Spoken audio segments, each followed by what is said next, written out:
सिर्फ और सिर्फ हिस्ट्री के क्वेश्चंस करेंगे। हम ज़्यादा बकवास ना करते हुए क्वेश्चन को स्टार्ट करते हैं।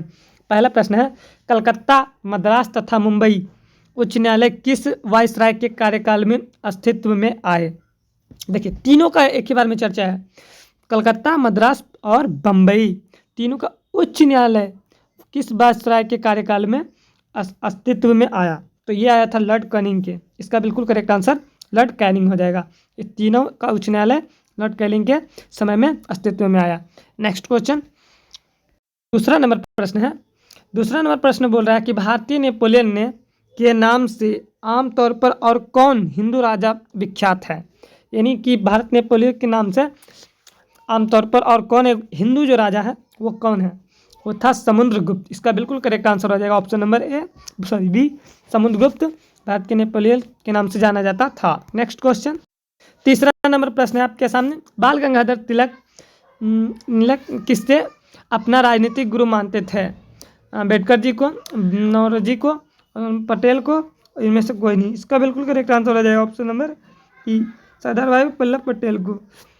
इसका करेक्ट आंसर हो जाएगा। नेक्स्ट क्वेश्चन, चौथा नंबर प्रश्न है, भारतीय प्रतीक पर उत्कीर्ण सत्यमेव जयते लिया गया है?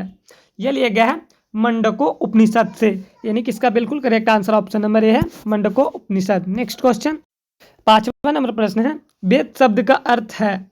वेद शब्द का क्या अर्थ है दोस्तों? यह है वेद शब्द का संसार अर्थ होता है। इसका बिल्कुल करेक्ट आंसर ऑप्शन नंबर ए हो जाएगा। वेद का मतलब संसार होता है। नेक्स्ट क्वेश्चन, वेद का मतलब ज्ञान होता है दोस्तों। इसका करेक्ट आंसर हो जाएगा ऑप्शन नंबर सी, ज्ञान। वेद का अर्थ ही होता है ज्ञान, पर्यायवाची है। नेक्स्ट क्वेश्चन, छठा नंबर प्रश्न है, मनसबदारी प्रणाली किससे आरंभ की थी? आपके ऑप्शन है जहांगीर, अकबर, अशोक और इनमें से कोई नहीं। इसका बिल्कुल करेक्ट आंसर हो जाएगा मनसबदारी जो है अकबर ने स्टार्ट किया था। इसका करेक्ट आंसर बी हो जाएगा। नेक्स्ट क्वेश्चन, सातवां नंबर प्रश्न है, किस शासक ने जजिया कर समाप्त किया था? किस शासक ने जजिया कर समाप्त किया था? अकबर, शाहजहां, औरंगजेब, इनमें से कोई नहीं। तो इसका जो करेक्ट आंसर है आपको कमेंट बॉक्स में बताना है दोस्तों। चलिए नेक्स्ट क्वेश्चन करते हैं। आठवां नंबर प्रश्न है, किसके शासन काल में 1 रुपया का सिक्का टकसलिया किया गया था? किसके शासन काल में 1 रुपया का सिक्का टकसलिया किया गया था? तो इसका जो करेक्ट आंसर हो जाएगा option number A, Shershah Suri, जो बिहार के सासाराम जिले से आते थे। नेक्स्ट क्वेश्चन, 9वां नंबर प्रश्न है, चित्रकारी किसके शासनकाल के दौरान अपने उच्चतम स्तर पर पहुंची? ये पहुंची थी जहांगीर के। इसका correct answer option number C हो जाएगा, जहांगीर। नेक्स्ट क्वेश्चन, 10वां नंबर प्रश्न है, हेरोडोटस को माना जाता है? हेरोडोटस को माना जाता है किसका जनक माना जाता है? भूगोल का, इतिहास का, अर्थशास्त्र का, इनमें से कोई नहीं। इसका जो बिल्कुल राइट आंसर हो जाएगा ऑप्शन नंबर बी हो जाएगा, इतिहास का जनक माना जाता है।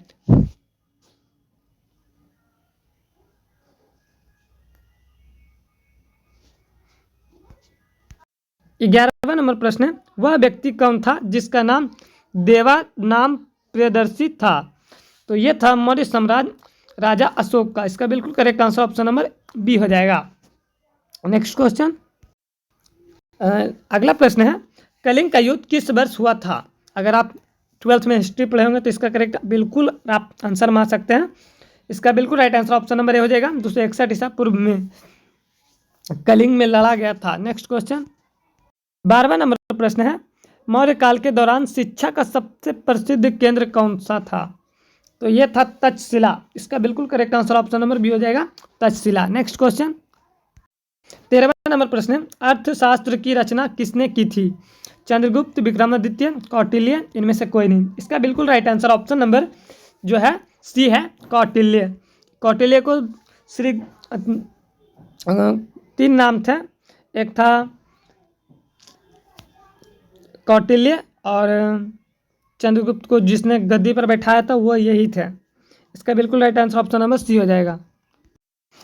14 नंबर प्रश्न है, किसने और कब पहली बार अशोक के शिलालेखा का स्पष्ट रूप शिलालेखों का अर्थ स्पष्ट किया था?